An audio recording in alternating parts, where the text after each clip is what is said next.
Polisi ngebonceng ibu hamil yang ngidam.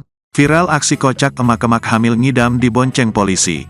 Aksi emak-emak hamil 3 bulan mengejar-ngejar anggota Polantas Polres Tasikmalaya Kota viral di media sosial. Ternyata emak-emak itu sedang ngidam. Ia mengungkapkan ke petugas dirinya ngidam membonceng sepeda motor polisi. Petugas yang mendengar pengakuan emak-emak itu kaget. Petugas tersebut tidak langsung mengabulkan permohonan nyeleneh tersebut. Petugas kami akhirnya mengarahkan ibu tersebut mendatangi pos polisi dahulu. Setiba di pos polisi Tamkot, ibu itu tanpa sungkan memohon diantar naik sepeda motor polisi. Ia mengaku sedang hamil 3 bulan dan ngidam ingin naik motor bersama polisi.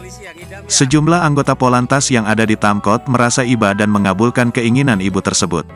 Seorang anggota Polantas, Aibda Ucan Suwandi, kemudian mengajak ibu tersebut jalan-jalan di sekitar kota. Emak-emak itu mengaku senang dan lega, ngidam membonceng motor polisi kesampaian, kata Pujiono.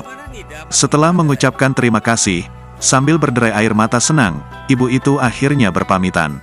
Oh iya, anak yang keberapa teteh? Anak ketiga, udah di USG? Belum, ya mudah-mudahan cowok cewek juga gak apa-apa teh ya.